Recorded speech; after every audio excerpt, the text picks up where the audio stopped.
Welcome, Your Excellency, President of the Republic of Rwanda, and distinguished guests.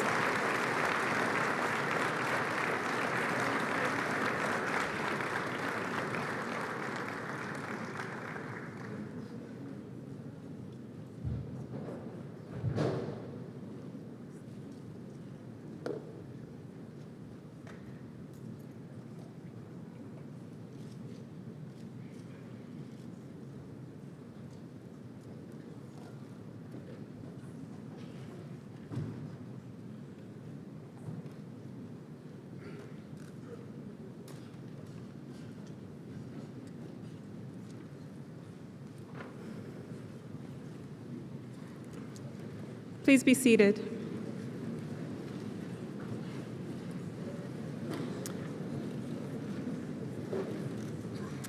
Your Excellency, President of the Republic of Rwanda, Your Excellency, President of the Republic of Togo, Your Excellency, Prime Minister of São Tomé and Príncipe, Your Excellency, Vice President of the Republic of Zambia, Right Honorable Prime Minister of Gabon, Secretary General of the International Telecommunications Union, Commissioner for Infrastructure and Energy of the African Union, the Executive Director of the Smart Africa Secretariat, Honorable Minister of Youth and ICT of Rwanda, distinguished guests, good morning. Welcome to the third edition of the Transform Africa Summit.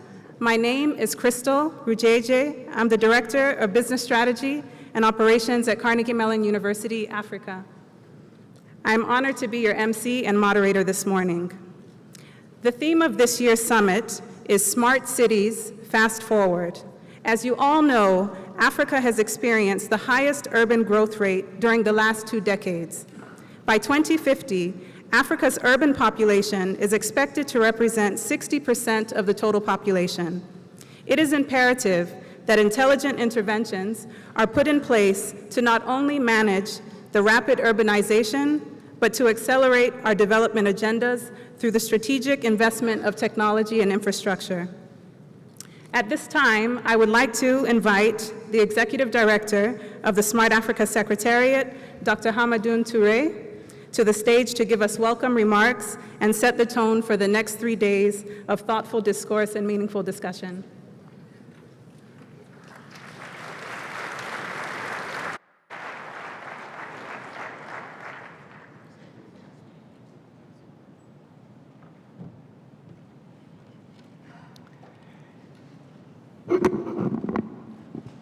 Good morning, ladies and gentlemen.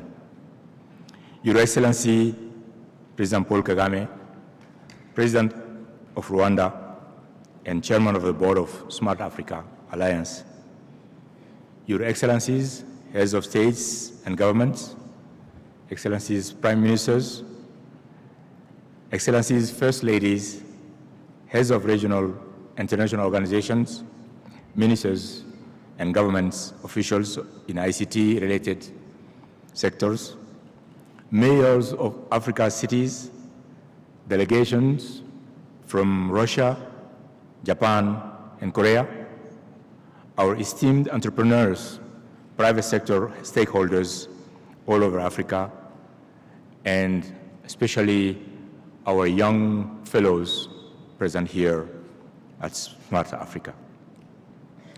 Distinguished guests, the media, ladies and gentlemen, it is indeed a great honor to welcome you all to the beautiful city of Kigali, the birthplace of Smart Africa, and to the third Transform Africa Summit.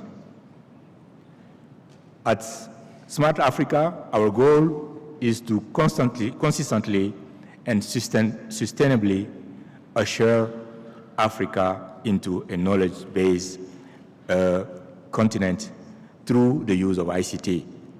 The aim of this summit, therefore, is to empower member states to become more competitive, agile, open, and innovative smart economies. This, we believe, will result in favorable business climates that attract large-scale investments, reward entrepreneurship, and enable fast growth and exports, leveraging ICT innovations to transforming African nations into smart societies. At this summit, global and regional leaders from government, business, and international organizations gather to dialogue and develop strategies on new ways to shape, accelerate, and sustain Africa's ongoing digital revolution. The theme of this year's summit is Smart Cities Fast Forward. This theme is part of our strategy to promote technology in cities across Africa. We believe that through the promotion of effective use of technologies across cities in Africa, we will be accelerating socio-economic development in our continent.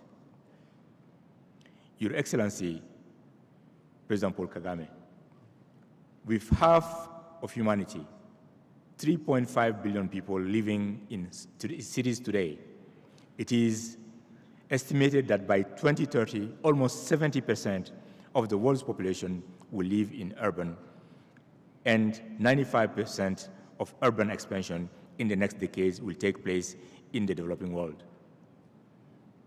It is therefore imperative that Africa needs to prepare itself to take advantage of this projected expansion through the advancement of ICTs in our cities. Through this summit, ladies and gentlemen, we hope to move forward to Smart Africa vision expressed by the heads of states during the inaugural Transform Africa Summit held in October 2013 here in Kigali under the chairmanship of His Excellency President Kagame. And we hope to develop strategies that will help advance the development of ICT in cities across the continent. I believe that the only way Africa can join in the global drive for economic prosperity and well-being of people is to put our best foot forward in harnessing the unlimited possibilities technology can offer. At this juncture, I would like to express my profound appreciation and gratitude to His Excellency President Paul Kagame, President of the Republic of Rwanda, and Board Chair of Smart Africa Alliance for his vision, support, and leadership.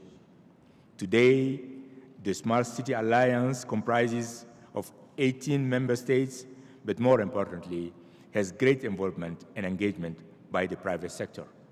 And we hope during these 3 days to announce more new membership as they're coming. I will leave that scope to the press later on during our press conference. I would like to thank all private sector partners, especially our platinum members, Inmarsat and Inmarsat, Econet, Huawei, and Ericsson, as well as our leading partner, Carnegie Mellon University, for your support in this initiative to transform Africa through technology.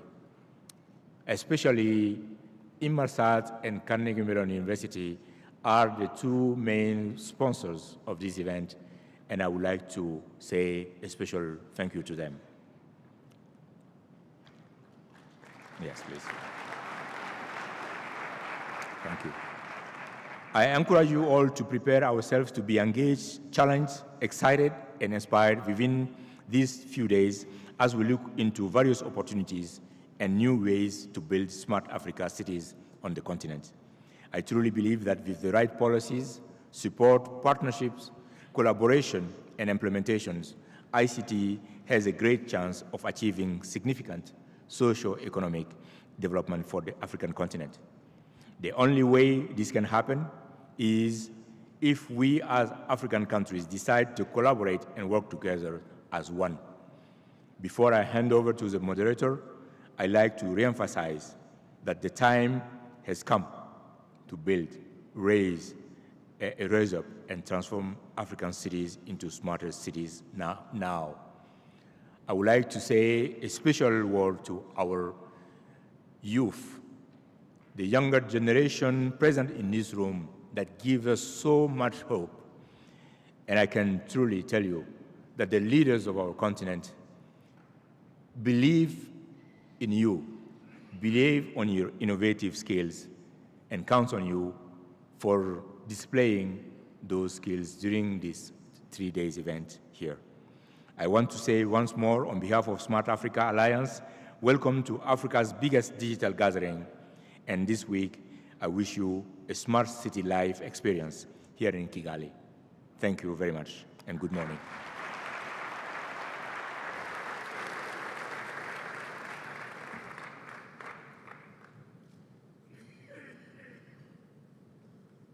Thank you, Dr. Toure, for your insightful remarks and your visionary leadership as you drive the Smart Africa agenda. I would like to invite to the stage Dr. Amani Abu Zaid, Commissioner for Infrastructure and Energy to the African Union, to give opening remarks.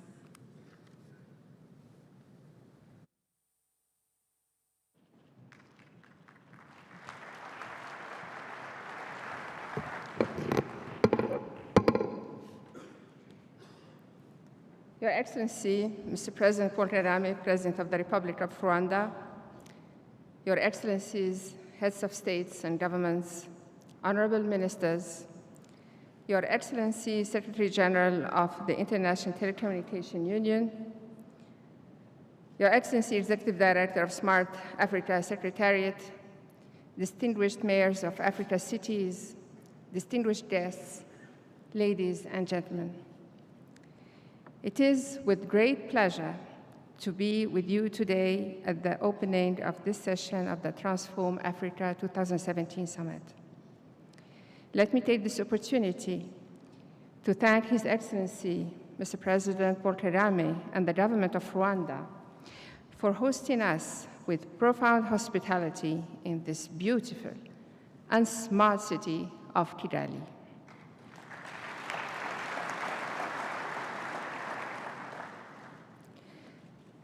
Our agenda at the African Union that we call Agenda 2063, which is the Agenda for Development for Africa, is a shared strategic framework for inclusive growth and sustainable development to ultimately achieve a united, integrated, and prosperous Africa. There can be no sustainable development without sustainable urban development. Smart infrastructures are expected to play a role in this new sustainable development agenda.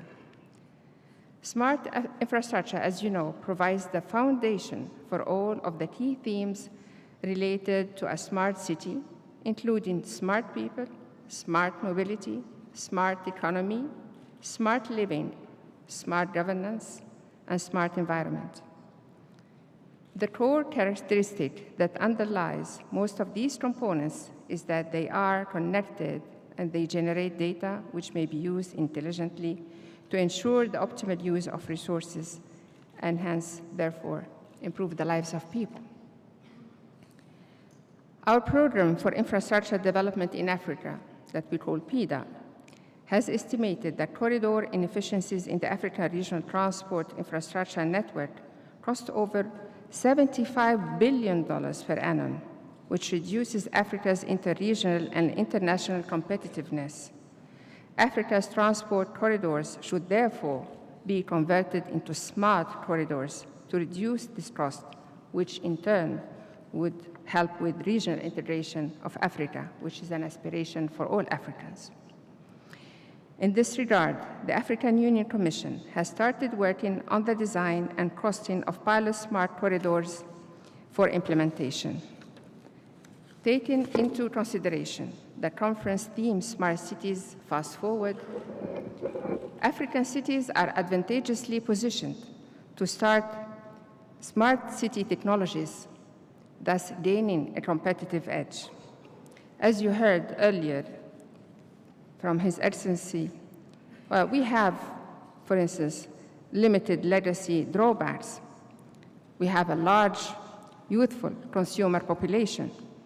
Urbanization is growing very fast in Africa, and we are getting more and more connected across the continent. We also, and more importantly, we have an overarching governmental leadership strategically positioning ICT as an enabler. And I couldn't stress this element enough. So this is the leadership aspect. I am aware of the time, so I'm going to skip part of the speech. Excellencies, ladies and gentlemen, let me also highlight some of the challenges that we face.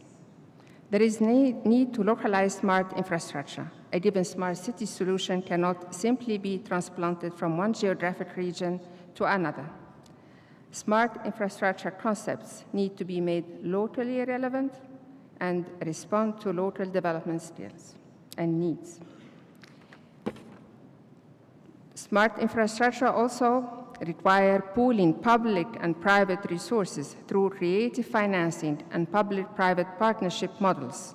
I was happy to hear and see so many private entities taking part into this event, but more importantly, operating and working with us in Africa on these concepts.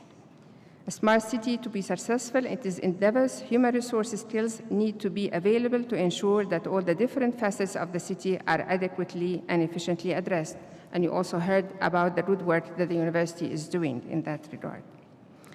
Effective smart city management needs to balance both top-down and bottom-up governance approaches. On the one hand, collating the information generated by smart sensors deployed in different smart infrastructures and taking policy actions may require strong top-level leadership and top-down execution processes. Excellencies, distinguished guests, ladies and gentlemen, in conclusion, while there are challenges, being here today in Africa's smartest hub in Rwanda, I am really pleased and hopeful that Africa is positioning itself very soon to be a smart continent, a competitive continent at the global level, a leapfrogging forward and then promising its population all the well-being. Let this year's Transform Africa Summit with the theme Smart Cities fast forward all of us into a bright, smart, prosperous future for all. And I thank you.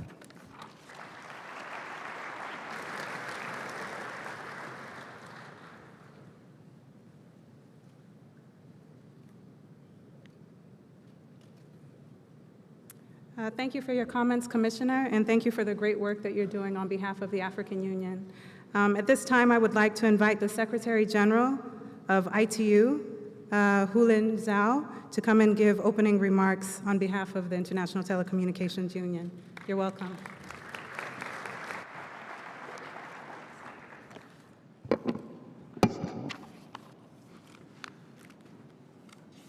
Your Excellency, President Paul Kagame, Your Excellency, Heads of State and Heads of Government, and First Ladies, Your Excellency, Madam Commissioner of Africa Union,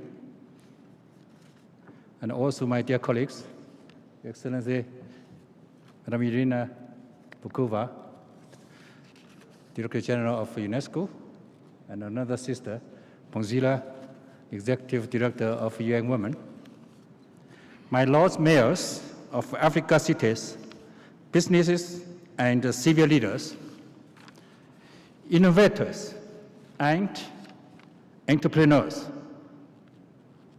of course my brother, Mr. Amaron Toure. Ladies and gentlemen, good morning. First, allow me to thank President Paul Kagame and the people of Rwanda for hosting this important summit for Africa and for the entire international community. Mr. President, it's good to be back in Kigali. Next time I come back to Kigali, I found something new, and this building is new.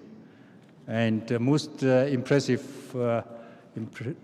things I got after my landing last night was at the VIP lounge. I can immediately access to Wi-Fi without code. And the speed was so rapid that all the meals I prepared during my flight from Amsterdam to Kigali, 7 hours, gone very quickly. That is really pleased me. I appreciate very much this kind of environment. Of course, my heartfelt congratulations to the Rwanda administrations for this wonderful development.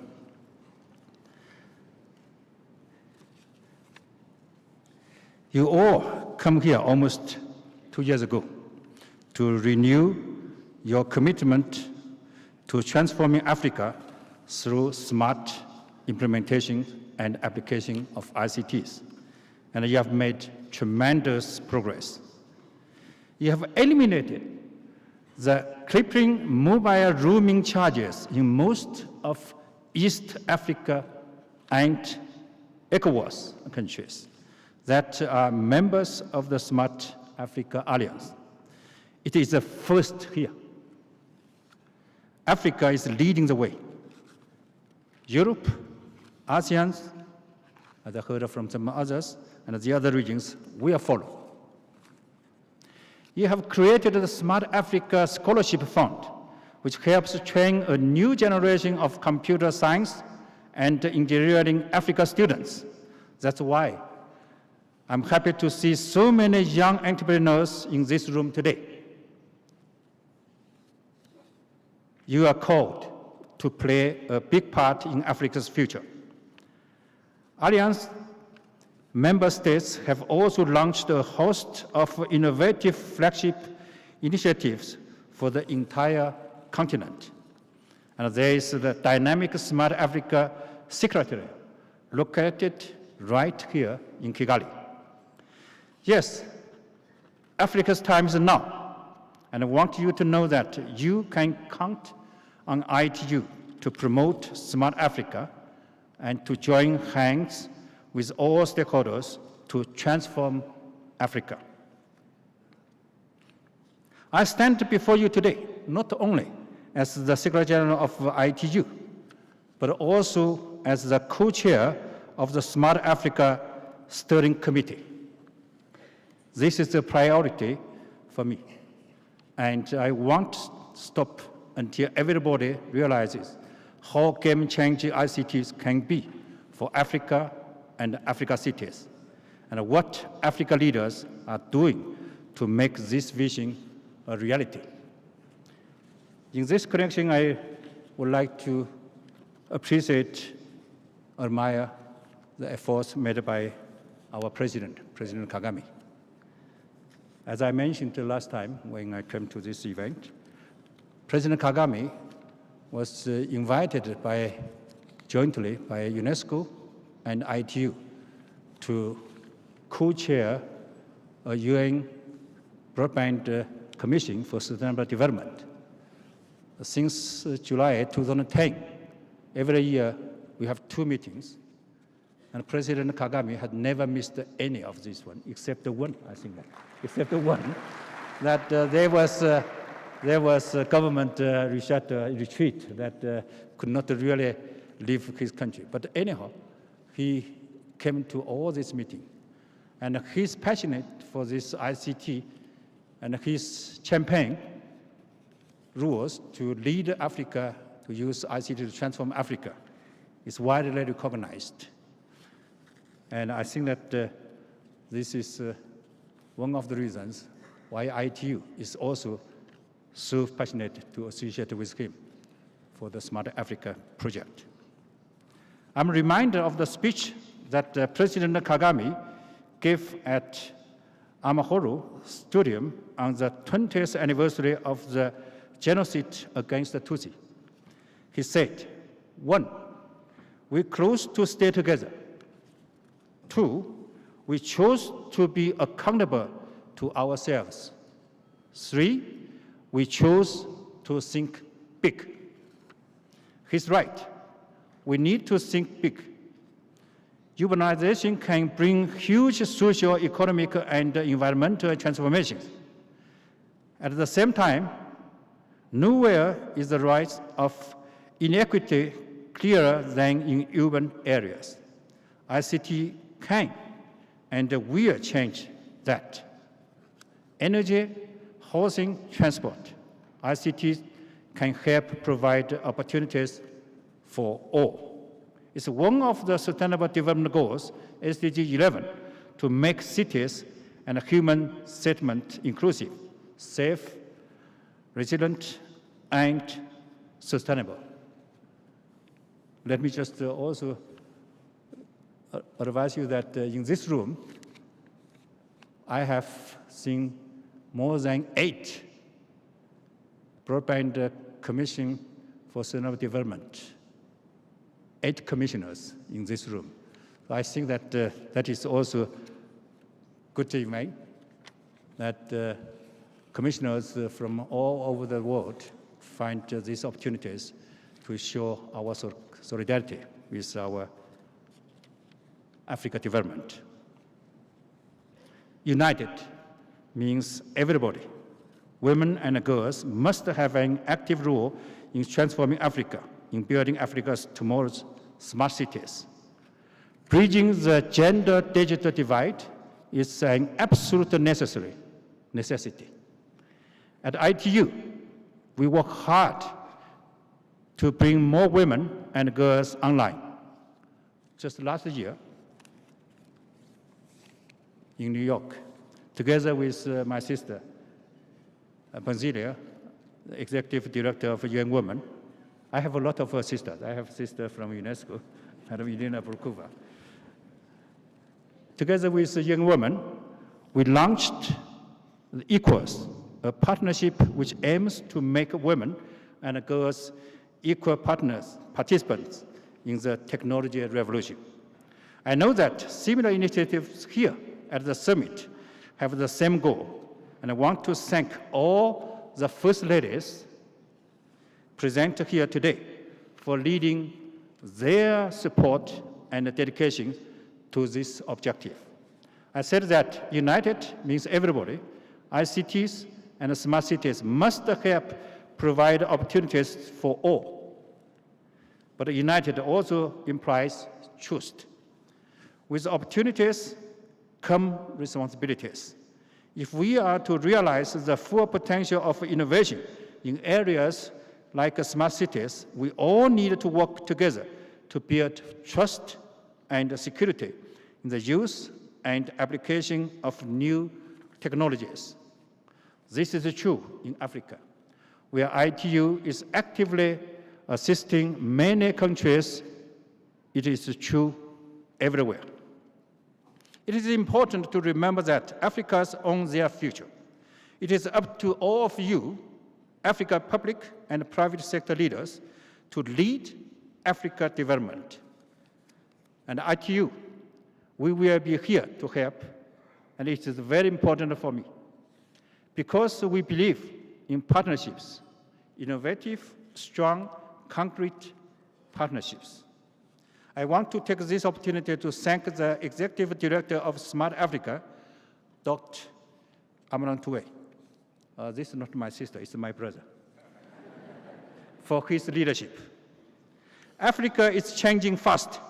I remember being in Cairo in 2004 at the Telecom Africa. All the ministers of Africa had agreed to increase fixed and mobile phone penetration from 4% in 2004 to 10% by 2010. But in the end, the number was changed, actually doubled, more than doubled by 2010. And today, it is more than 80%. Today, more than half of the world's population lives in towns and cities. According to UN projections, the world can expect to add close to 1.5 billion people living in cities in the next 15 years, and 3 billion by 2050. Thousands of new cities will emerge. Many of them will be right here in Africa. In the meantime, more than half of the global population is not using the internet yet. Almost 75% of people in Africa are non-users of the internet. We must change this together. Together, we can harness the potential of smart cities for Africa. Together, we can transform Africa. Thank you very much.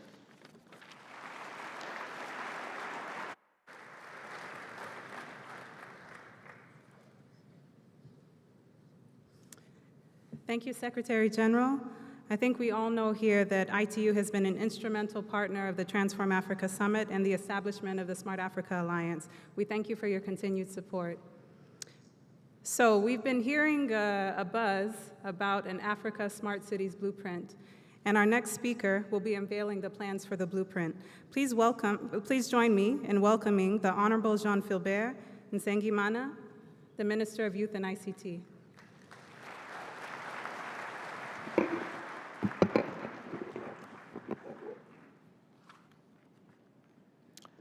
Your Excellency, President Paul Kagame, President of the Republic of Rwanda and First Lady, Your Excellency, President Faure Nyansimbe, President of the Republic of Togo, Your Excellency Patrice Travauda, Prime Minister of Sao Tome and First Lady, Your Excellency Dr. Abu Zaid, Commissioner of Infrastructure at the African Union, Excellencies, Secretary General of ITU, Director General of UNESCO, Executive Director of UN Women, Executive Director of Smart Africa, Honorable Ministers, Lord Mayors, distinguished ladies and gentlemen, good morning. Mr. President, here we are again, this morning to write another chapter in a history book that Your Excellencies opened for us here in Kigali in 2013. The previous chapters have been about a shared vision from Your Excellencies that has inspired the smart and hard work from all these gentlemen and ladies here, and which has led the partnerships, the progress, and indeed, the profits that we are here to share and celebrate. At that time, 4G here in Rwanda was just a PowerPoint slide. Today, it is a blanket that covers 70% of our country, connecting businesses, transforming education, enabling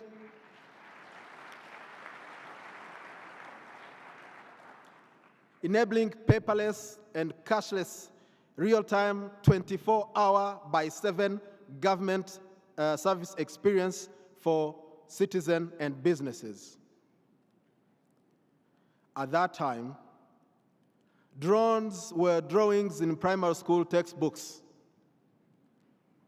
Today, they spread the wings dozens of times every day to save lives in many parts of Rwanda.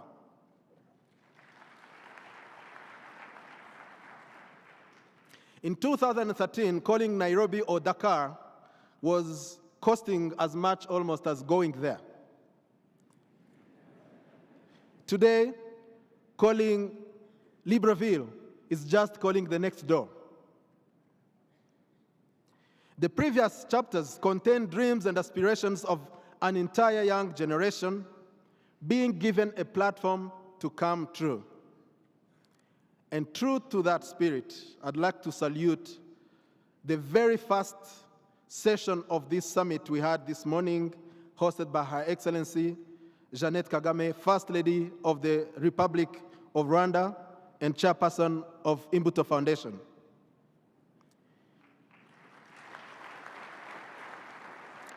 You missed out, you should have been there, because there were hundreds of young people showcasing solutions on how to apply technology to transform healthcare.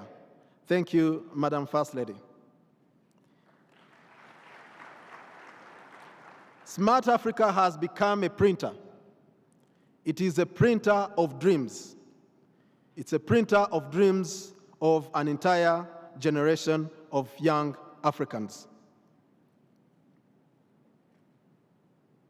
These chapters have keywords: communication, collaboration, coordination, and sometimes competition, because we need it. The words character, courage, and change are underlined. The keywords of connectivity, creativity, and content are in capital letters. There is an entire section in that book on commitment. And when I read the part of Rwanda in that section, I found that His Excellency President Paul Kagame had written that he would champion smart cities and communities in the Smart Africa Alliance. Ladies and gentlemen, I stand here to commit and testify that whatever is written in that book will be delivered.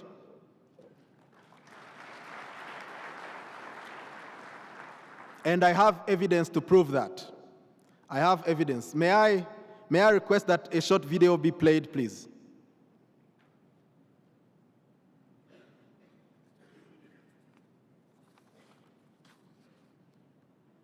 Urbanization is a powerful driver of economic development and social mobility.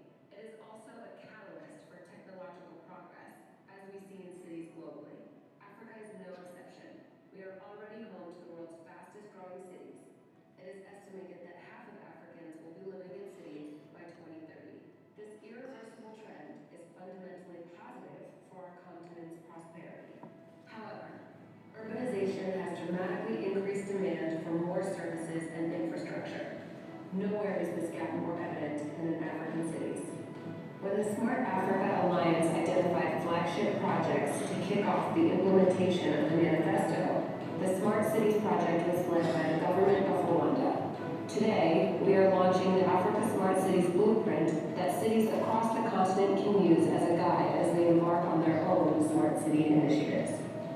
The blueprint is guided by the optimal use of information available to better understand control of city operations, optimize the use of limited resources, enable better experiences, interactions, and choices between people, their communities, and their city, balance social, commercial, and environmental needs, measure and spur progress and outcomes. Together with our partners, the Smart and Sustainable Cities Blueprint for Africa has been used to develop the Rwanda Smart Cities Master Plan. It is based on 3 pillars, 9 building blocks, and 27 initiatives. Each initiative has been linked to the city flows, smart citizen services, and city smart domains found in the Smart and Sustainable Cities Blueprint for Africa. Some of these examples include eLembo, a one-stop online portal for e-government services, Kigali Land and Construction Public System, Kigali Smart Bus Network providing free Wi-Fi to the public. The development of a smart city is a collaborative journey between the public sector, private corporations, development partners, and citizens. Join us and let's do business as we shape the future of Africa's cities.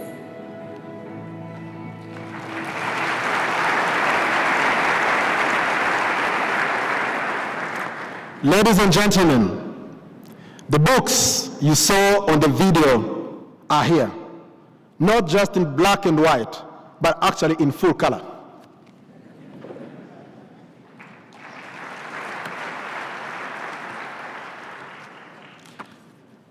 Mr. President, another promise delivered is that every edition of Transform Africa will be bigger and better and to lead to faster results.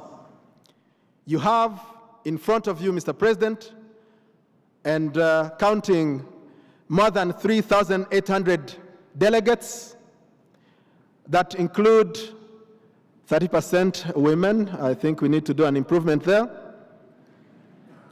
Ministers, speakers. We are also being followed live and on social media by millions, thanks to more than 200 journalists that are covering this event over the next 3 days. It is this audience that I'm honored to introduce to Your Excellency. And it is this audience that is privileged this morning to listen to your words of inspiration and encouragement as we renew our commitment to follow your footsteps in leading Africa's digital transformation. Ladies and gentlemen, please join me in welcoming to the stage His Excellency President Paul Kagame for his remarks.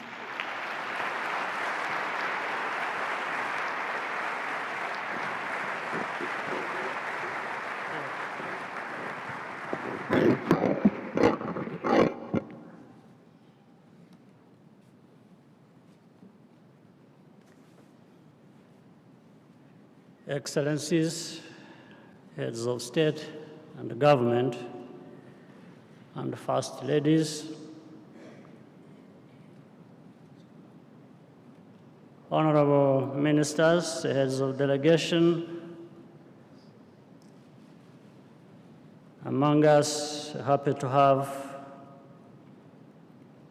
Mr. Haolin Zhao, Secretary General of ITU, Ms. Irina Bokova, Director General of UNESCO, Ms. Phumzile, Executive Director of UN Women, mayors of cities from across Africa, leaders in industry, business, technology, entrepreneurship, innovation, Dr. Hamadoun Touré, Executive Director of Smart Africa Initiative, or Smart Africa Alliance. Dear brothers and sisters, I want to, among others, once again, welcome you to Kigali. Many of you are regular visitors, while some are here for the first time. We are delighted to have all of you with us. I hope you'll get the most from this summit, and also a chance, if you will, to spend some time exploring our country and meeting our people.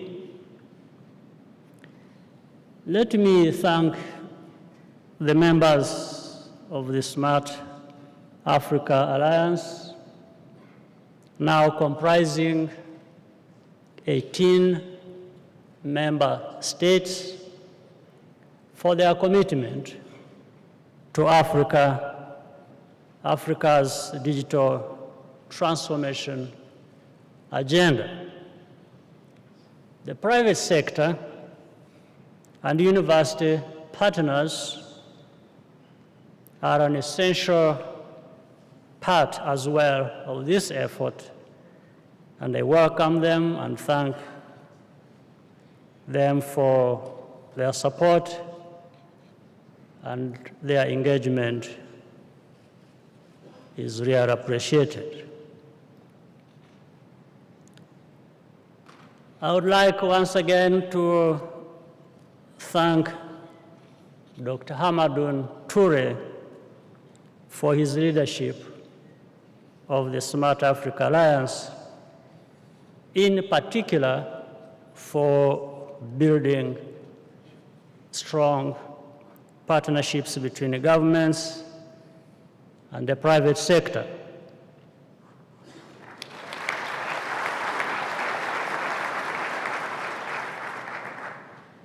I thank Secretary General of ITU, Haolin Zhao, for the support given to this Africa transformation agenda. Without his support, the meaning attached to this transformation effort would not be fully realized. And as I said, the Director General of UNESCO also has been very central to this. The head of UN Women, most welcome, and thank you for your support. This summit focuses on smart cities for good reason. Africa currently has the world's fastest growing cities, But even so, Africa remains the least urbanized continent. Taken together, these facts tell us two things. First, Africa is not as prosperous as it should be because our cities are too small and disconnected.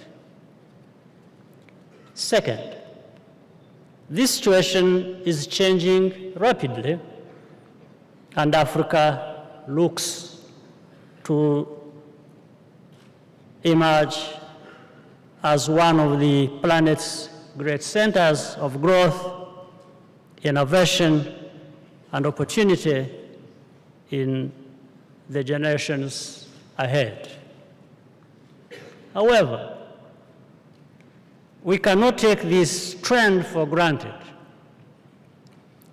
This puts the urgency and relevance of the Smart Africa Agenda into its proper context. The word smart is really about leveraging digital technologies to narrow the gap between the high-quality services we need and those we can afford, and to do so quickly. We can work together to put technology in the hands of the citizens of our continent in order to build inclusive and sustainable places to live. Our future well-being depends on how well we respond to these challenges right now. Let me remind all of us about a few key priorities. First, Africa has to be connected, and why not at the highest possible speeds. At first glance, the figures appear low.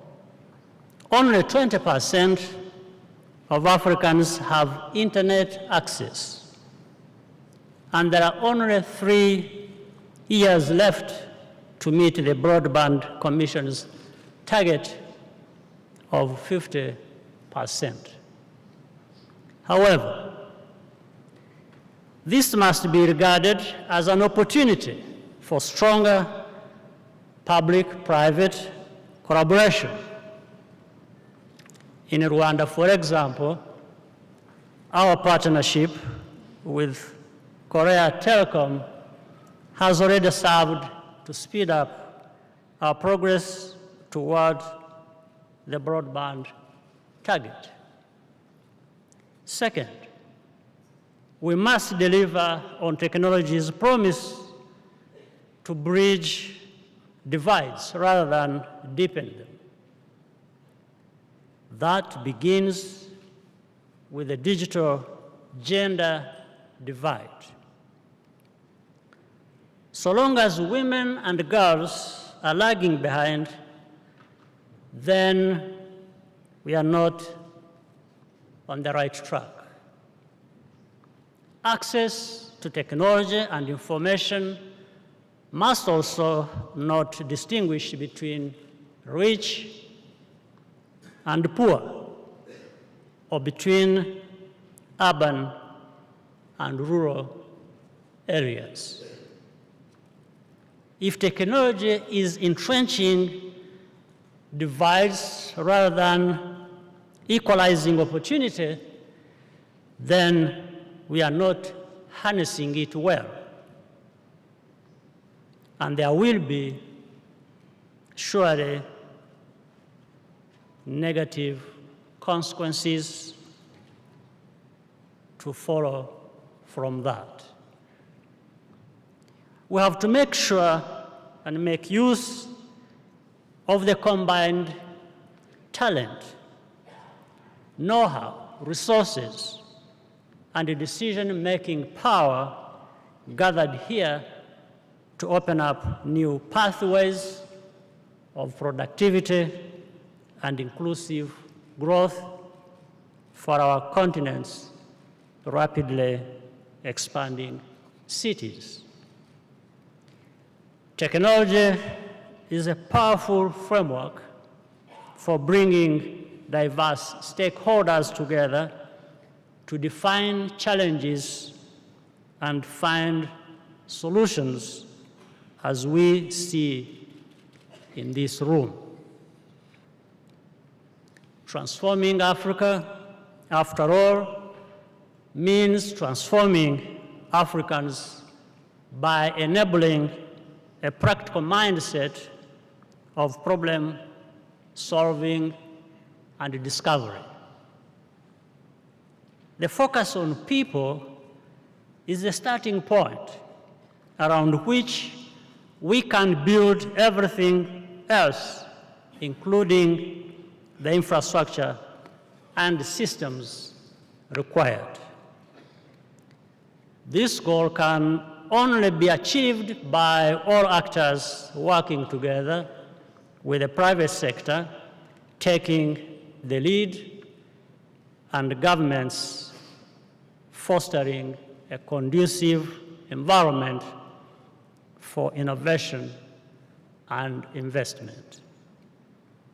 The Smart Cities Framework launched today should serve as a catalyst to fast forward our plans. Our role is to continue to push for speedy implementation. Africans have the willingness to work and the talent to succeed. We need to make sure they acquire the knowledge and attitudes to be competitive. I look forward to a rich exchange of ideas over the next few days. We want to work with you all to transform African cities into dynamic and prosperous places for our people. I wish to end by thanking you for your kind attention and good collaboration.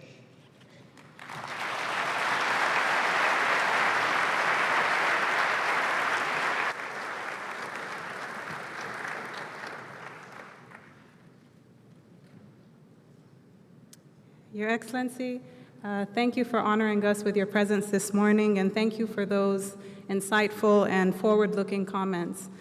You have been a champion for Africa's digital agenda for many years, and we are thankful for your visionary leadership to drive the creation of smart cities and the creation of knowledge-based economies. Please join me again in giving His Excellency and our distinguished panel a warm welcome, a warm round of applause.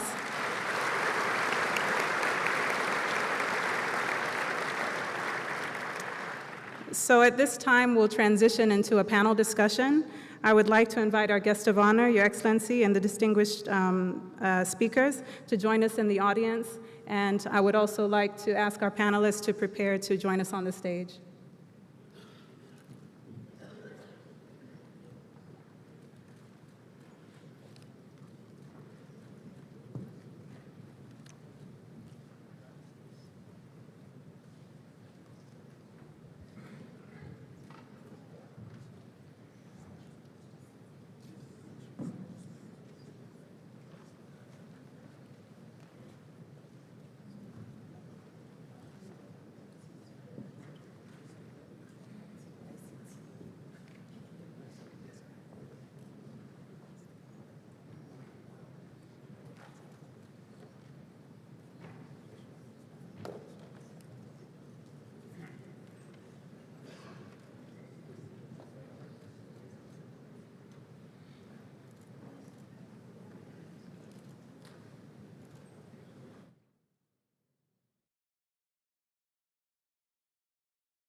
our esteemed panelists today with us. I will start from my immediate left, Mr. Rupert Pierce, the CEO of Inmarsat, Dr. Phumzile Mlambo Ngcuka, is that correct? She is the Under-Secretary General of the UN and Executive Director of UN Women. Honorable Nikolai Nikiforov, Minister of Telecom and Mass Communications of the Russian Federation.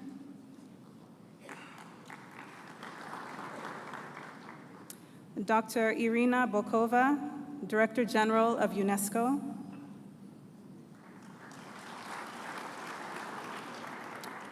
Mr. Strive Masiyiwa, Executive Chairman of Econet. Professor Jared Cohen, President Emeritus and University Professor of Civil and Environmental Engineering and Engineering and Public Policy at Carnegie Mellon University. You're all very welcome this morning. As technology drives mobility and connectivity in urbanized societies, African cities continuously seek to establish new infrastructure and city systems that will enable transition and position them as global leaders and next-generation cities. This morning, we'll be having a conversation on harnessing the potential of smart cities. With the Africa Smart Cities Blueprint in place, we have the opportunity to accelerate the smart cities agenda and position Africa to engage competitively in the global economy.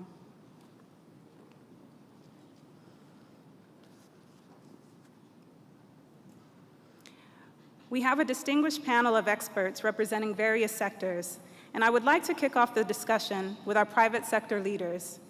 Mr. Pierce, given that most African countries still have relatively small private sector investment, how can the private sector play a leading role in the development of African smart cities?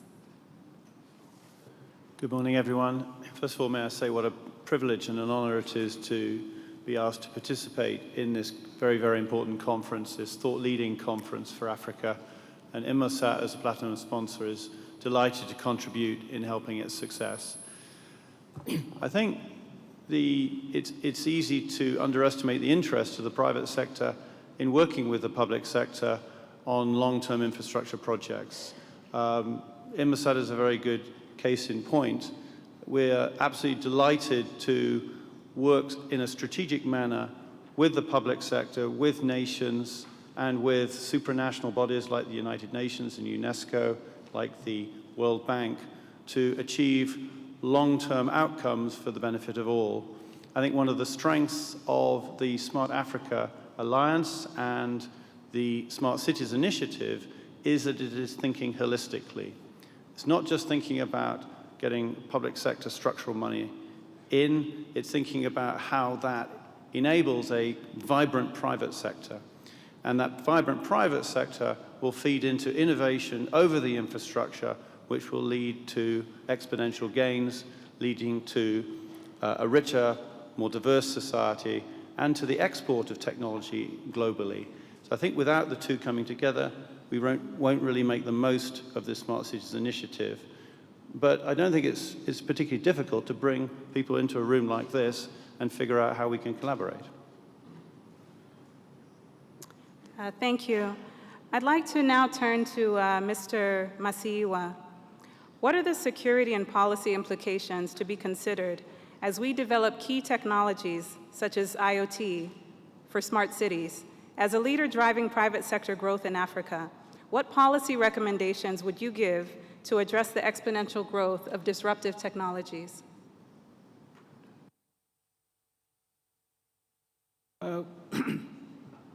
Once again, it's a great privilege to be in smart Rwanda. It's more than a smart city. It's a smart country. Thank you so much. You know, I'm not a policymaker. I'm an entrepreneur. And so I'm probably not the right person to speak about policy and security implications. But I am a global citizen. So we all must be responsible in how we use these modern technologies. But really, from a policy perspective, I think the first thing that we all need to appreciate is that entrepreneurs need an enabling environment that is friendly, that is supportive, and that is also sensitive. We need to approach this in partnership, listening to each other. There is always going to be a tension because the entrepreneurs are trying to move quickly to get certain things done, to push certain ideas forward, and policymakers are more cautious in their response. But I think so long as we are listening to each other and sharing ideas about what is the best way forward, that is all we can do. I wanted to share with you two important data points. As I listened to His Excellency President Kagame speak this morning, two thoughts came to me. The urbanization of Africa is a given.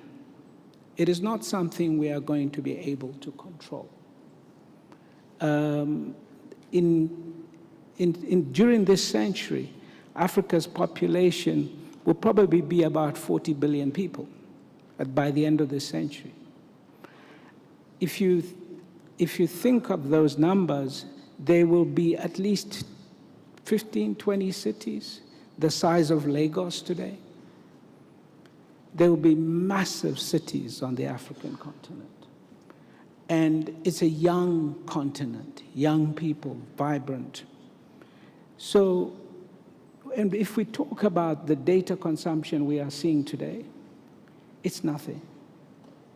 Let me tell you, the amount of data consumed in the last 2 years is more than all the data in the history of mankind.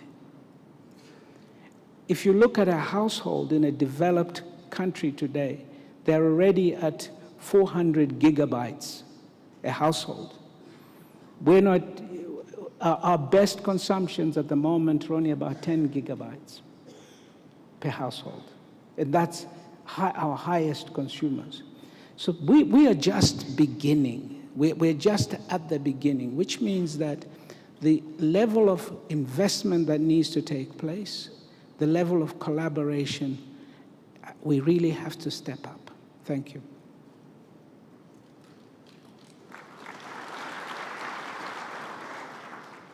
Thank you, Mr. Masiyiwa. So the Africa Smart Cities Blueprint has just been presented to us, and it seems ambitious. However, we know that countries around the world have successfully implemented smart city plans, which have made their economies more competitive. I'd like to direct the next question to the Honorable Nikiforov. Based on the lessons learned in building smart cities in Russia, what best practices can you share to help Africa accelerate its smart cities agenda? Thank you very much. Thank you very much for your question. First of all, I would also like to express my thanks for inviting me to participate in Transform Africa Summit, and to all of the distinguished guests, excellencies participating here, His Excellency President Kagame. You know, on this event, we have almost half of the top ministerial delegation from our Ministry of ICT of Russia. I have 2 deputies here, several government employees, and we are here because we really believe in future and perspectives of what is being discussed here today. Russia is also a very big country. The size of Africa is about 30 million square kilometers. Size of Africa, 30 million square kilometers. Size of Russia is about 17 million square kilometers. We are investing so much time and efforts and government and private investments in order to bring broadband, and we have reached about 70%. And we have also reached about top positions in the affordability of this broadband connectivity, which is also very critical for African countries. We've been ranked on the second position for the lowest prices on cell phone voice and data by World Economic Forum, and on 10th position on fixed broadband. These are lowest prices in the world. I think we really can offer a lot of practical solutions and case studies to be implemented here, but they cover even a wider range than just probably particular blueprints or a smart city approach. Actually, I have outlined at least, well, maybe 10 topics where Russia and different African countries could really cooperate. The first one is very well known, it's education. Today we have thousands of students from Africa studying in Russian universities, at least 6,000 of them, and the number is increasing. And it's about us to influence the number of students that will be studying ICT practices. Let's focus them on Transform Africa priorities. Let's focus them on smart cities. It is possible, and we can easily do that. The second case study is probably cybersecurity.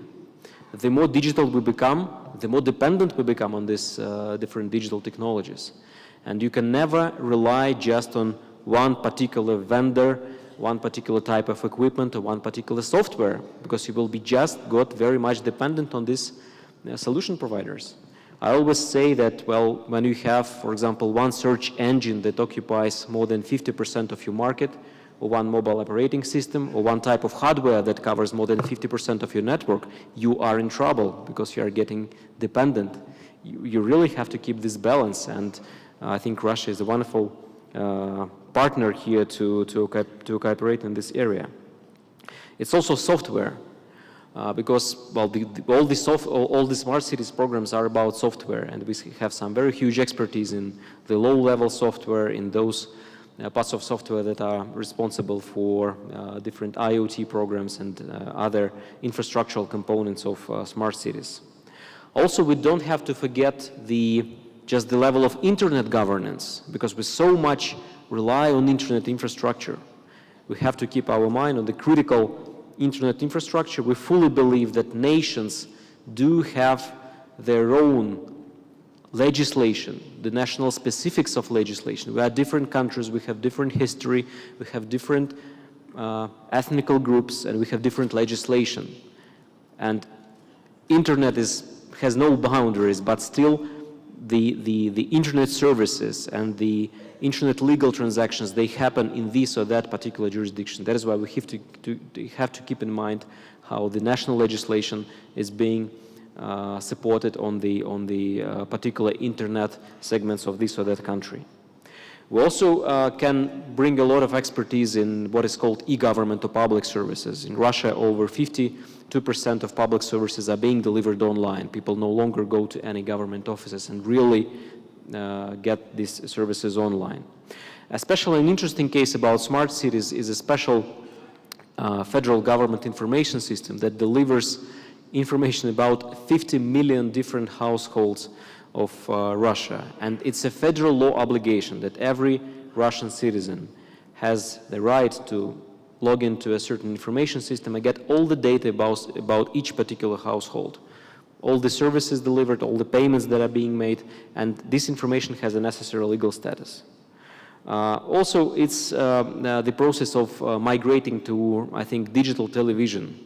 The process is different in different African countries, but still we see a lot of potential for this migration. Probably we've done the largest project in the world. We've just launched about 5,000 digital TV base stations in Russia, and we are ready to bring this expertise here to your continent.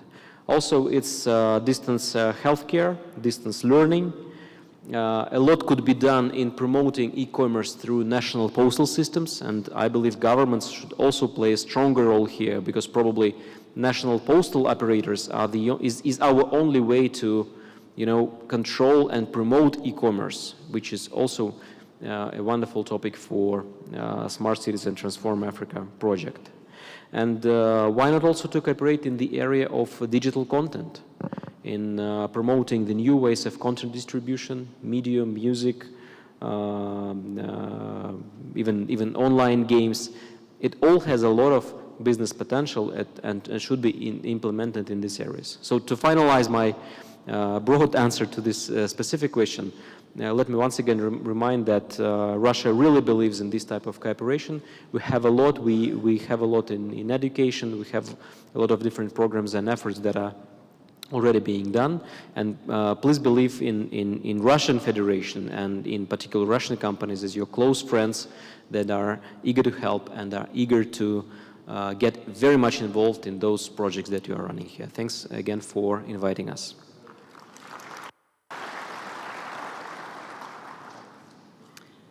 Thank you.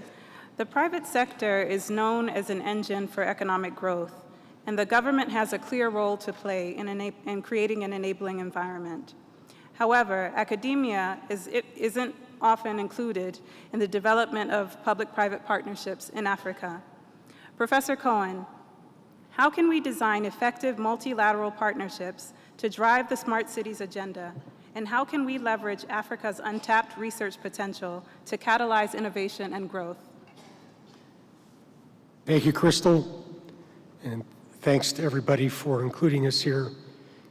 Your Excellency, President Kagame, we feel so grateful at Carnegie Mellon to be included in your vision for Rwanda. I'll say more about that. As we heard in the question, and as we heard from the minister when he unveiled the blueprint for smart cities in Africa, achieving smart cities is a very complicated thing. It requires all the sectors to be involved. It requires a great deal of partnership and collaboration, and a lot of hard work and a lot of complex detail. I would emphasize two things in the context of the question that Crystal asked. One is how essential higher education is in that partnership, in that collaboration. And the second, how important the partners are in achieving smart cities. And I'm going to use Carnegie Mellon's own experience in 3 different cities to demonstrate my points. Starting with Carnegie Mellon in Pittsburgh, our home campus in America, we started 7 years ago something we called Traffic 21. It focused on innovation in transportation using artificial intelligence to improve transportation in our city. We demonstrated it on a small pilot, and it showed great impact, resulting in a 30% reduction in delays and a 30% reduction in the emission of air pollution, just using artificial intelligence in this coordinated approach. Okay, that's one specific example.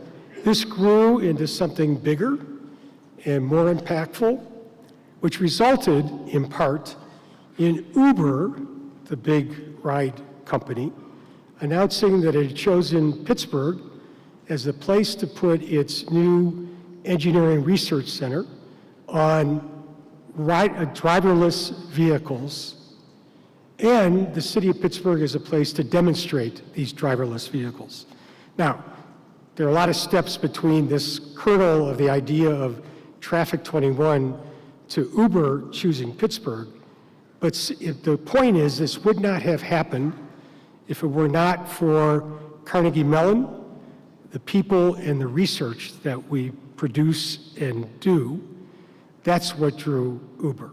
It's all about human capital and all about innovation and ideas. That's why they chose Pittsburgh of all the cities they could have chosen. By the way, a few months later, Ford company announced that it was going to invest $1 billion in a startup in Pittsburgh in driverless vehicles. All of this, again, a product of Carnegie Mellon's engagement in the Smart Cities enterprise. So that's one point, the importance of higher education. The second point I wanted to make is the importance of partnerships, private sector, government, and academic. And here, Singapore and our work there demonstrates this very well. We have a major collaborative research center in Singapore with Singapore Management University. Its new phase is devoted to smart cities. Singapore is a wonderful example of what leadership and smart government can do in terms of advancing technology as well as its own government and its own city. And here we're focused on smart cities, and our partners, in addition to Singapore Management University, are all of the government ministries involved in transportation, health delivery, job skills, and workforce development, and it's a true partnership. That collaboration is key to success there. And finally, let me bring it home to here in Kigali. Carnegie Mellon University is very proud to operate here what we call CMU Africa, a result of the vision and leadership of Dr. Toure and others involved in prior summits, and of course, President Kagame. We offer here a master's program in information and communications technology.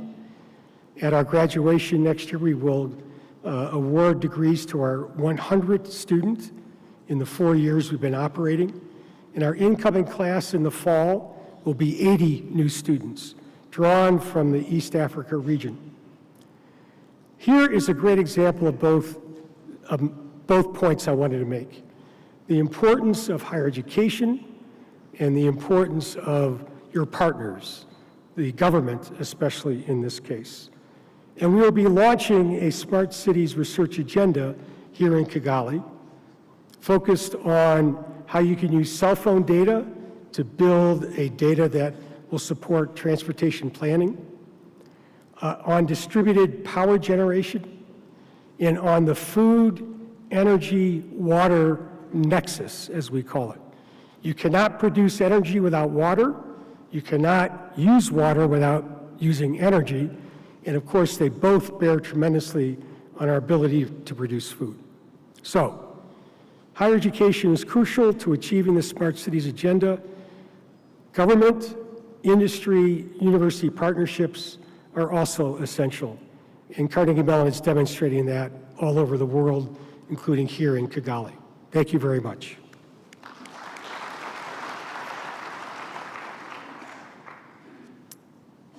Thank you, Dr. Cohen. I'd like to turn now to our international organizations that are present. We know that international organizations have the power to influence policy and mobilize resources. Dr. Bokova, what role will international bodies play in building smart cities across Africa? And what are the soft power foundations for smart cities, including new partnerships for innovation? Thank you very much, Crystal, and let me start by saying how delighted I am to be here in Kigali for this so important meeting. Of course, I would like to mention once again my deep respect and I would say admiration for President Kagame, with whom we work already for 6 years together with the ITU, with Hamadoun Touré, my dear friend and colleague, and now with Haoling Zhao within the Broadband Commission.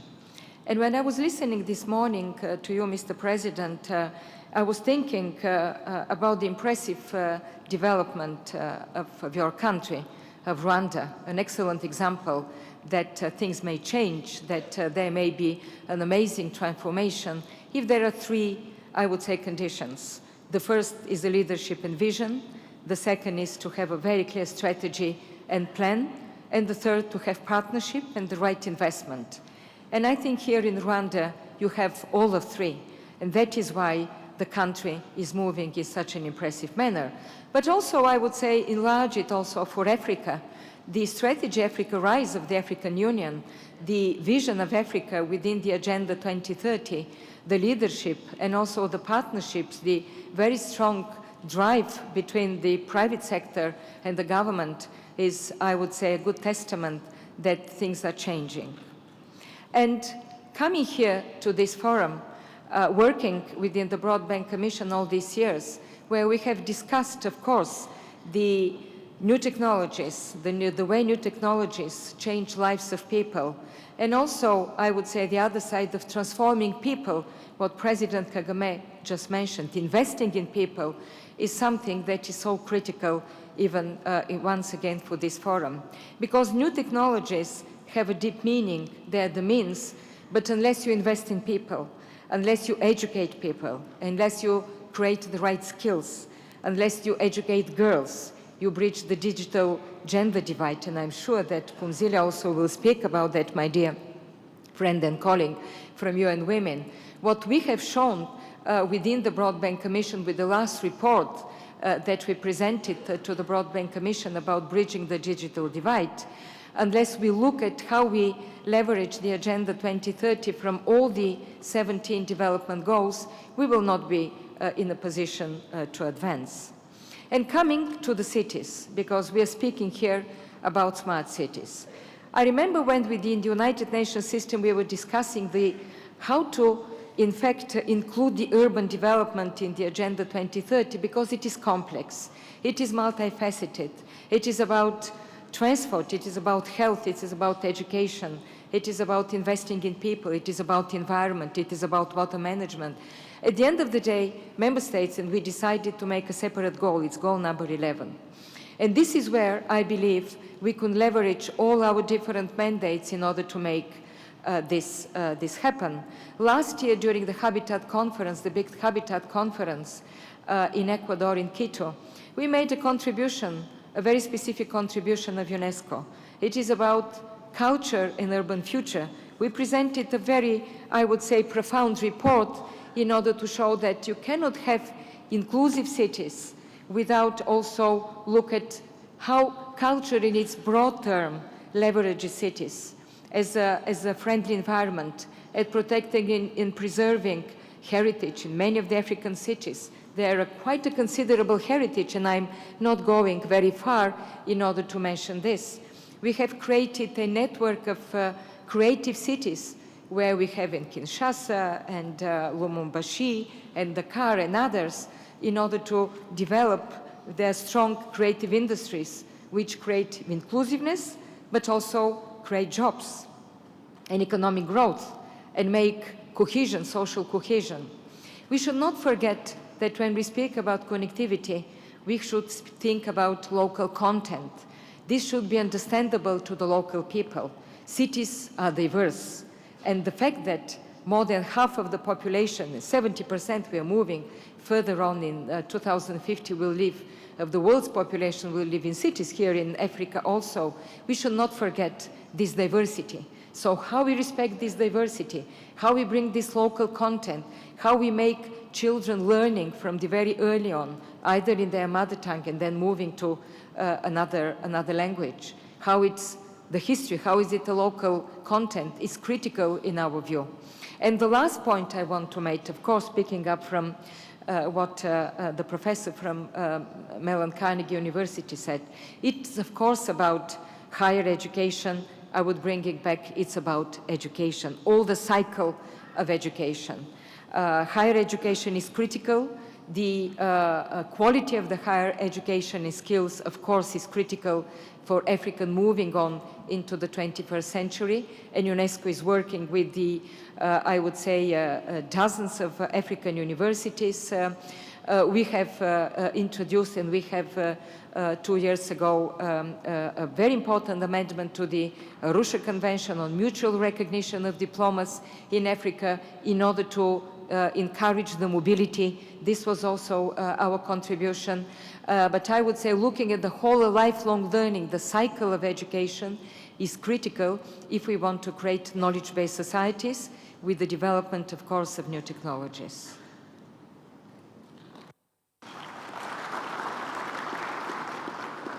Thank you, Dr. Bokova. Dr. Phumzile, although Africa's urban population is rapidly increasing, there is still uneven distribution of technology adoption and internet penetration in Africa. How do we address the issue of digital inclusion, particularly for women who make up the majority of the rural workforce? Thank you, Crystal, and to the colleagues. Thank you, President, for having us and for your leadership. For those who don't know, President Kagame is one of the 10 heads of state who are our He for She champions in UN Women, which is leaders who are role models of men who stand for gender equality, and through their exemplary leadership help us to motivate men and boys around the world. And I also want to thank Dr. Torre for convening us in this manner and for the exciting work that we have done with him before and we continue to do under the current leadership in ITU. So back to your question, starting with education. We are investing in the support of education for women and girls, especially those who would have dropped out of school early. We are supporting the creation of virtual schools for women's economic empowerment, through which girls and women can acquire skills that they could use to either reintegrate back into the education system, become entrepreneurs, or seek employment opportunities. The kinds of skills that we're encouraging range from skills that are needed in the construction sector, in the ICT industry itself, as well as skills that would enable them to increase the workforce that work in the tech industry. Currently, only 25% of the workforce in the tech industry are women, so clearly there's big room for growth, given that the projections are that in the near future, about 90% of the jobs that were available will need some form of digital literacy.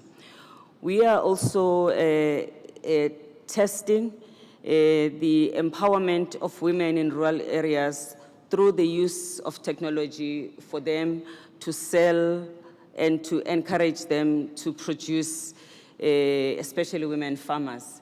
One of our initial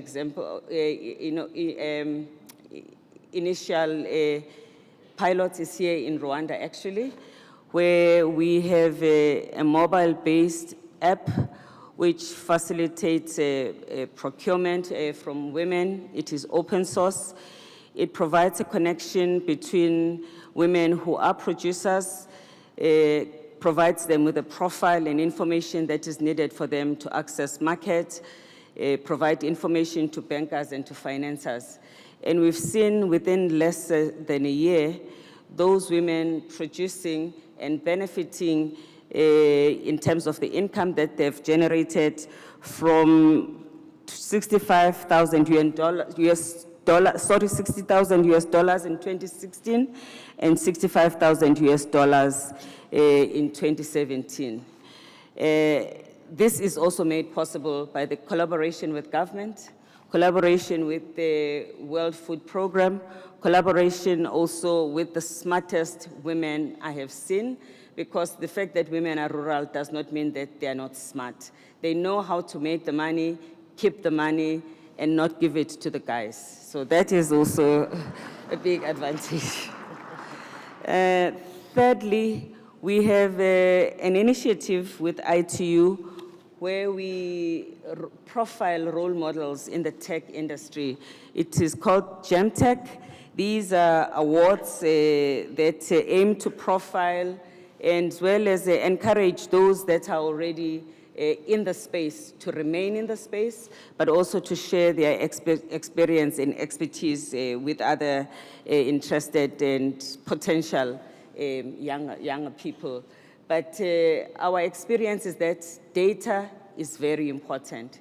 We have to monitor and to track the progress that we're making, and we also need baseline data.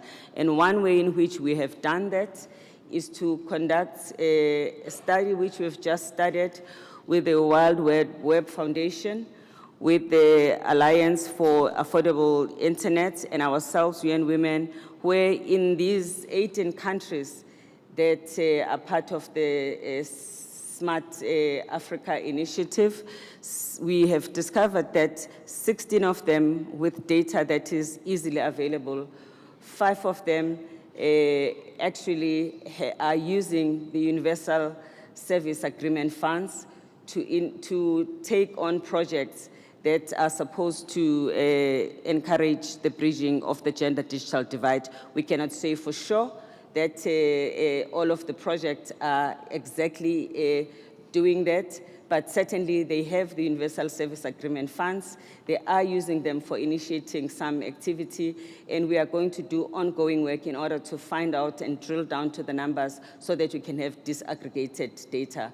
We're hoping that with ITU we can expand that to more countries beyond the ones that are in a part of Smart Africa, so that that information could enable us to track the usage of these funds. We are projecting that there could be as much as $59 million in those funds that are potentially available, hopefully first to close the gender digital divide, as well as to support the development and the use of the ICT industry on the continent. Thank you.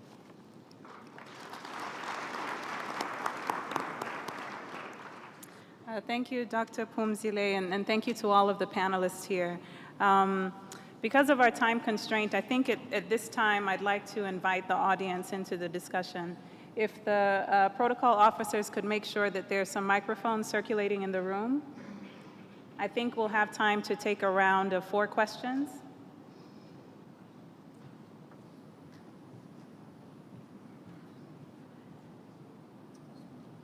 So please stand up, state your name, and please keep your questions concise and to the point.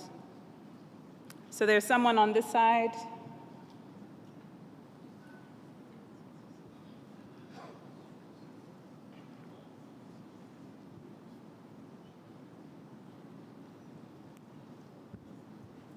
And if anyone else has a question, if you could go ahead and raise your hand so you can be identified and they can bring your microphone.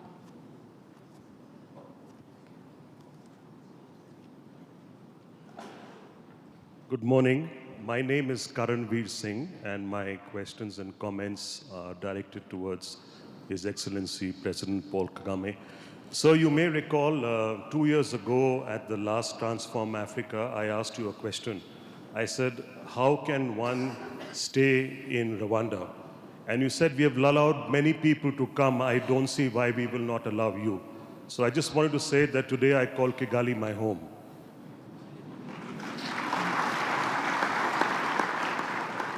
So in addition to silver bracts, you now have silver fronts.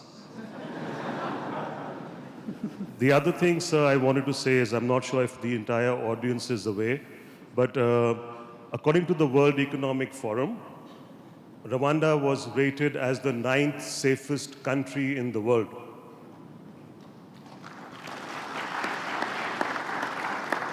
Now, we are gathered here for the next 3 days to talk about smart cities.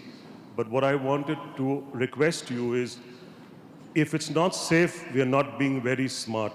Since you have made Rwanda this one of the safest countries in the world, I would request you to look at the next summit at least being Smart and Safe Africa. Thank you, sir. There's a question in the middle.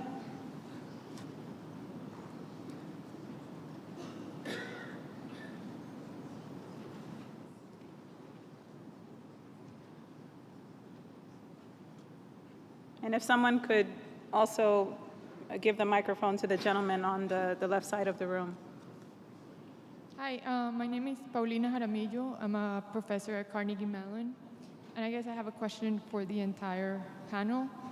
We hear a lot about smart cities as being allowing us to collect massive amounts of data. But collecting the data is not enough. We have to have plans for using the data. And so how does the vision of the Smart Cities for Africa account for the plans for using data to support decision making? Thank you. Crystal? Yes? Are we going to respond to that? I'm going to take a round, and then we'll respond, yeah. Couldn't So hear I see you're ready to respond to that one. So I've noted that. If we could take 2 more questions, and then I think we'll take it to the panelists. So one person here, and here. Where's the? Let me see.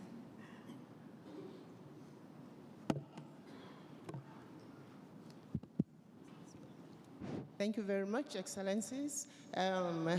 Ladies and gentlemen, this is the Regional Director from the Nairobi office. I really appreciate the interventions and talking about smart cities. I think, as has been rightly said, it is about the people as well. And given the very good example of Melon Carnegie, I want to really ask, how can we take it forward? Because we have to fast forward. We have to include more people. Can the initiative started here in Rwanda be opened up so that we can network our universities to really transfer some of those skills and get more of our university graduates better informed and better prepared to be real actors in smart cities? So in other words, I'm asking, how can we partner with you to bring together the network of universities within this region or beyond to begin to benefit from these courses that you are offering here in Rwanda? Thank you very much. Okay, one more question. Thank you very much. My name is Omar Garba Ambata. I'm a professor of telecommunications engineering and the chief executive officer of the Nigerian Communications Commission. My minister is here with us, Barrister Adebayo Shitu, my counterpart heading the National Information Technology Development Agency, NIDA, Dr. Isa Alifantami is also here.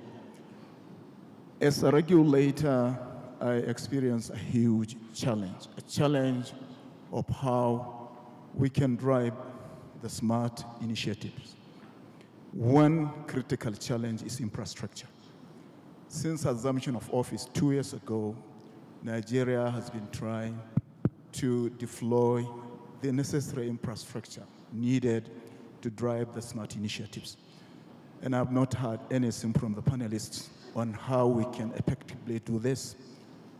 40 million Nigerians do not have access to telecommunication services.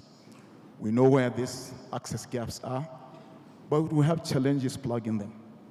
You know, we have not really made any serious headway addressing the gaps. And Nigeria is a country of over 180 million people. Our broadband penetration is equal to the population of countries in sub-Saharan Africa combined. So I would like to know, without the necessary infrastructure, without electricity supply, Africa remains substantially a dark continent. Dark as in darkness. You know, I would like to know what strategies are we putting in place to address these critical issues. Thank you very much.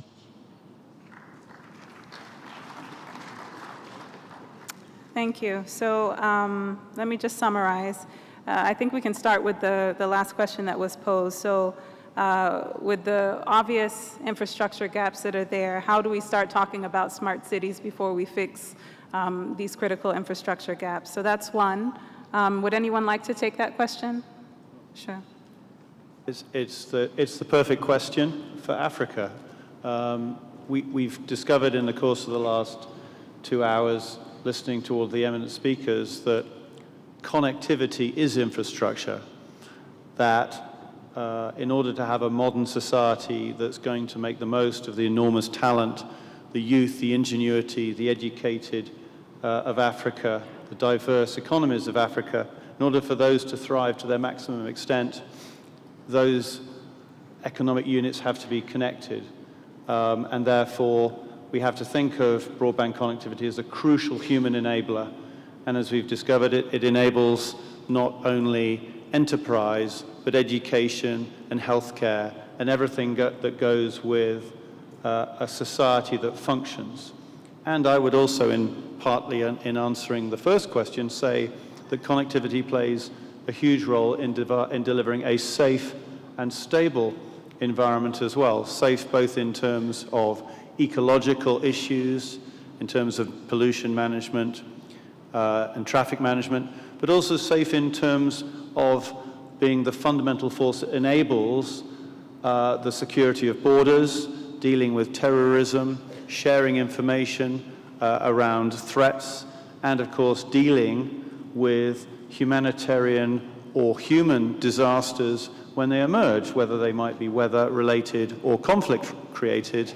Connectivity is now, for governments, an absolutely critical enabler to allow them to go out, to deploy, and to save lives, and to protect lives, and to keep citizens safe, let alone the fact that connectivity, of course, is reinventing the relationship between government and citizen.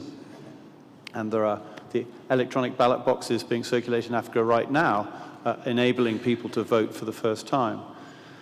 So it's all about infrastructure, and you're absolutely right. The topography of Africa is such that no one technology is going to deliver a solution. We know even in the Western world, in the developed world, that we can't connect the last 10% with traditional terrestrial telecommunications, whether it be IMT or Wi-Fi or WiMAX. It just isn't economic to take it further. The situation is much, much worse in Africa with its particular geography, but also, and we take this now into a cities environment, but also because of the way that African cities have evolved over the last 30 or 40 years. They're very disparate, they're very spread, they're often very unplanned, and it's going to be very hard to roll back on that in just 1 or even 2 generations so that you can create the perfect pre-planned city for connectivity purposes. And of course, even if we connect the cities, we know we don't want a digital divide.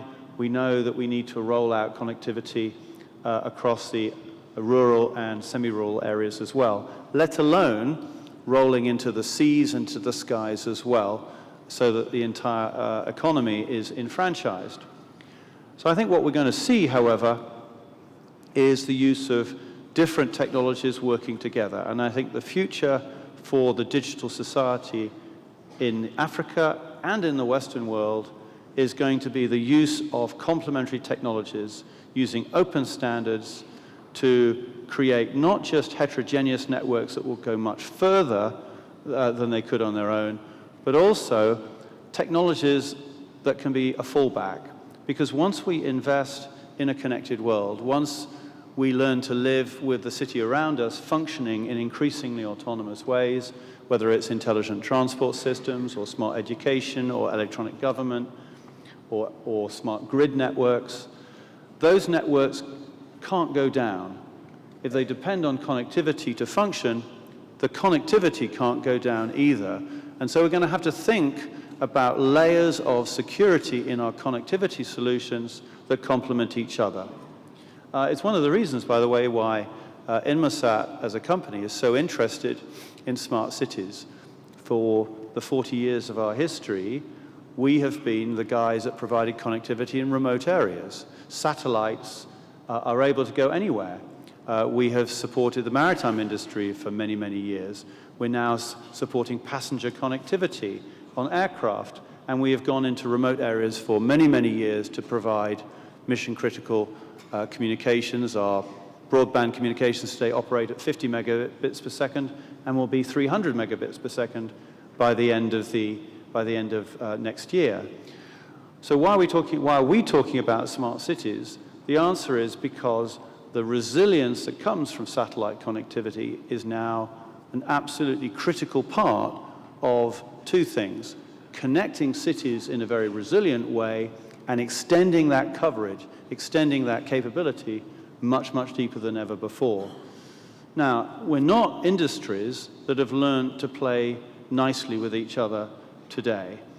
The terrestrial mobile industry, the broadcast industry, the satellite industry have not yet learned to collaborate to deliver open, broad solutions for all. And I think that's something that the Broadband Commission, Smart Africa Initiative, but also the ITU at World Radio conferences can do, is foster a common approach where all these technologies can collaborate for mutual benefit and to make a profound difference to the planet. Thank you.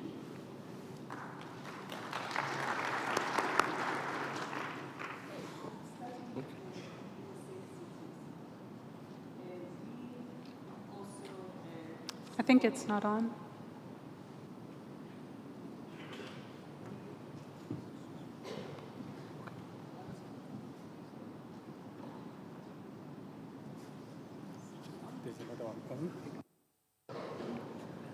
Technologies against women.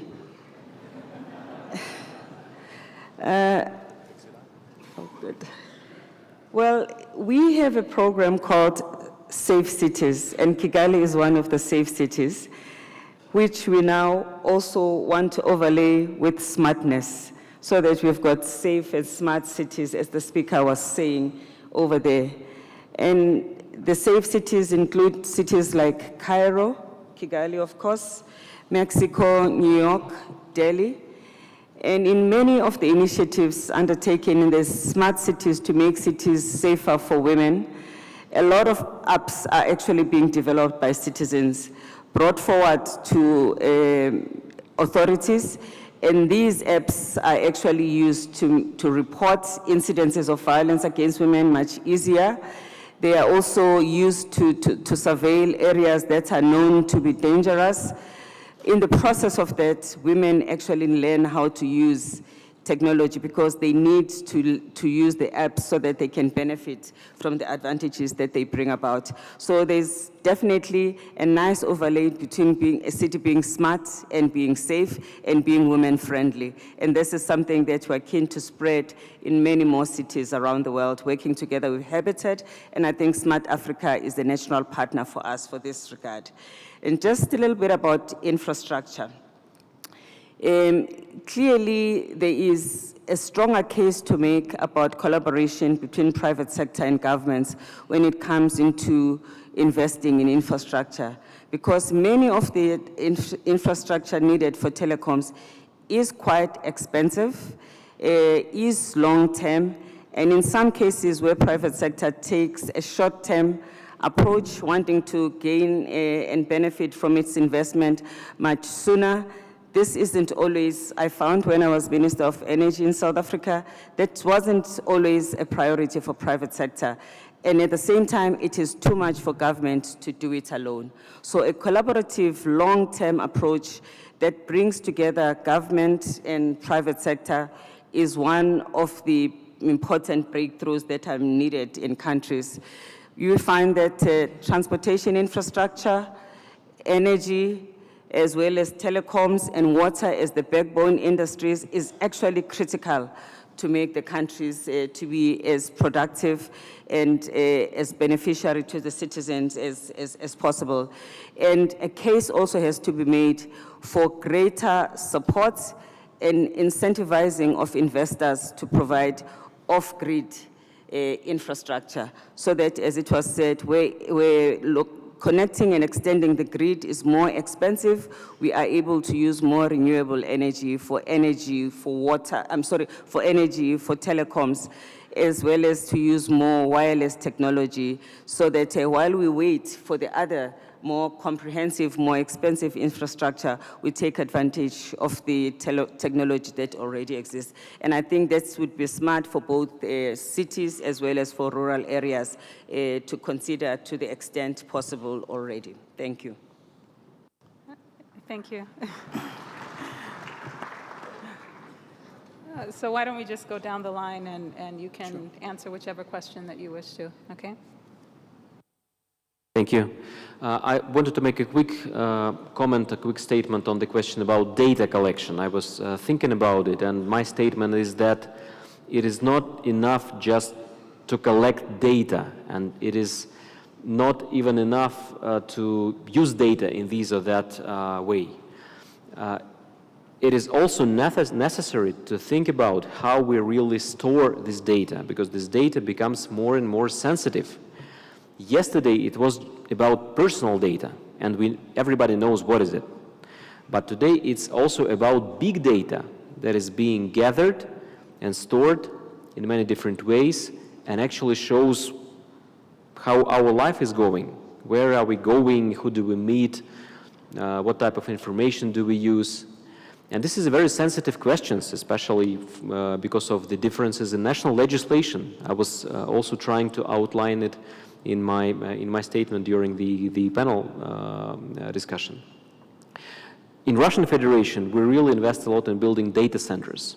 Sometimes we build them in Siberia because it is cold. Sometimes we build them, for example, on nuclear power stations because it's cheap electricity. But these are the issues that you have to ask yourself about your national programs. We have a negative case in Russia. For example, we have the blocked access to the well-known social network called LinkedIn, just because they rejected to comply with the national federal legislation on storing personal data. On the other hand, we have, for example, other companies such as Uber that really localize their personal data and big data there in Russia, and they fully comply with the legislation. These are the questions that we have to keep in mind when we speak data. The well-known statement today, as far as I understand, suggested by journalists, is that data is our new oil. So please keep in mind that you have to create necessary rules for processing this new type of oil, which is called data. Thank you.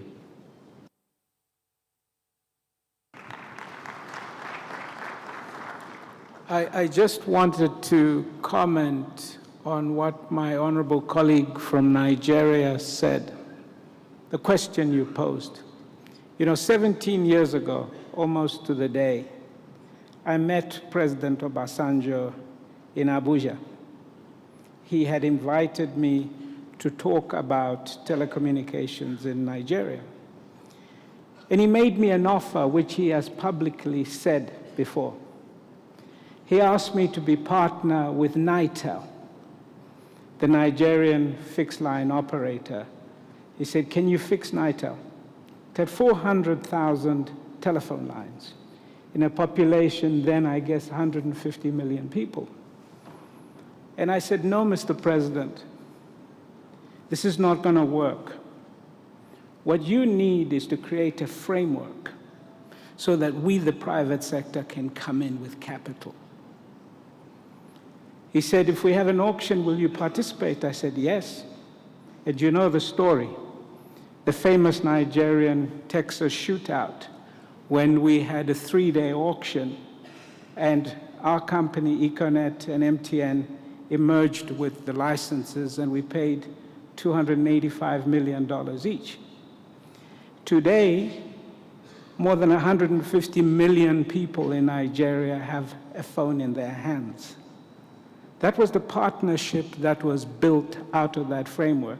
In fact, to my colleague, who's the head of the NCC, I made the first mobile phone call to your colleague on the 8th of August, 2001, to say Nigeria now has GSM. I made that first call for you. 150 million people. My concern today is why would we respond today if the same call were made? Because the amount of investment we need to make to develop the kind of infrastructure we are talking about to meet this digital divide is even greater than what we put into developing the mobile telephony. Will the private sector respond? We put hundreds of billions of dollars across the continent to put mobile phones in people's hands. But do we have a framework today that will draw the capital? That is an open question. Thank you very much.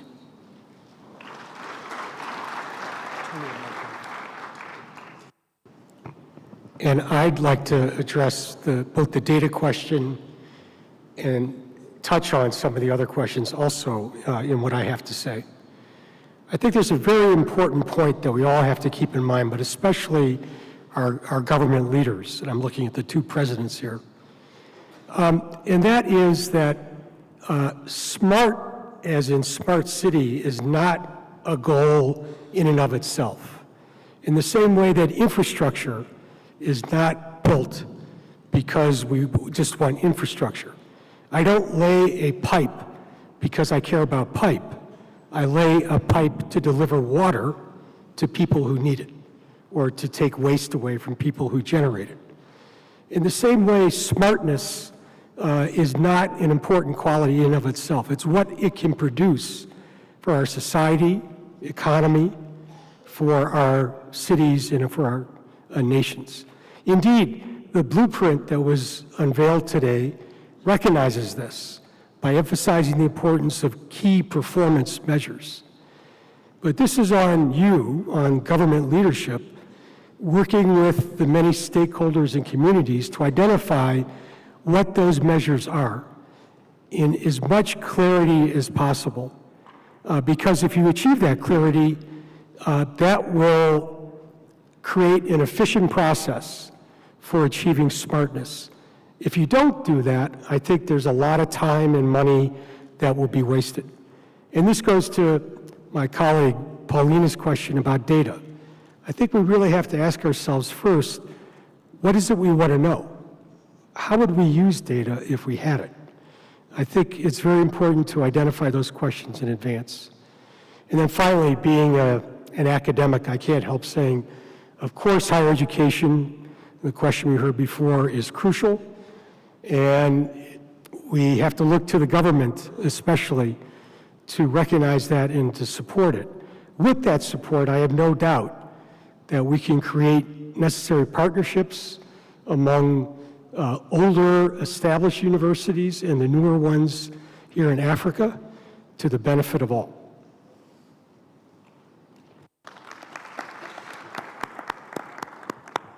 So thank you to all of our, so let me give the last word to Irina before we close up. Thank you. Yeah, thank you very much. I just wanted a very quick reaction to some of the questions and what this distinguished panel said. One point about the data I think is very important. There was a huge debate about the data when the Agenda 2030 was adopted, and now the implementation, I think it comes to the forefront. But we have to be indeed very careful. It's of course about big data, but we need to have segregated data. We need to have data which is very specific, which goes all the way down to the different communities in order to have the right policies. Because sometimes we are just into the high level of debate and policy, and that is why we cannot transform societies if you don't go down and see. I'm talking about, of course, women, I'm talking about girls, I'm talking about communities, I'm talking about diversity, and this is extremely important. So big data, yes, but also segregated data. And capacity in the countries to collect their own data and analyze their data. And the other thing is, of course, about inclusiveness and about infrastructure.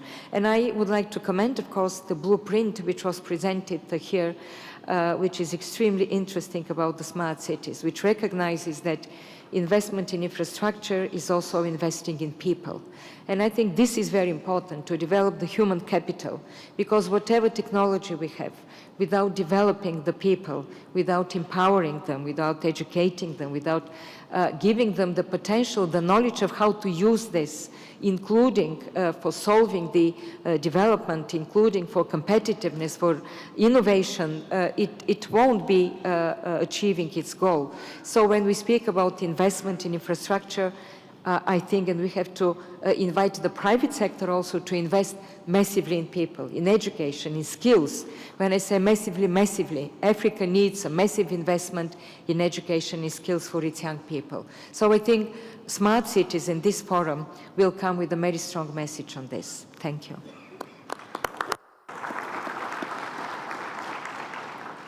So thank you again to our esteemed panelists for enriching this discussion around smart cities.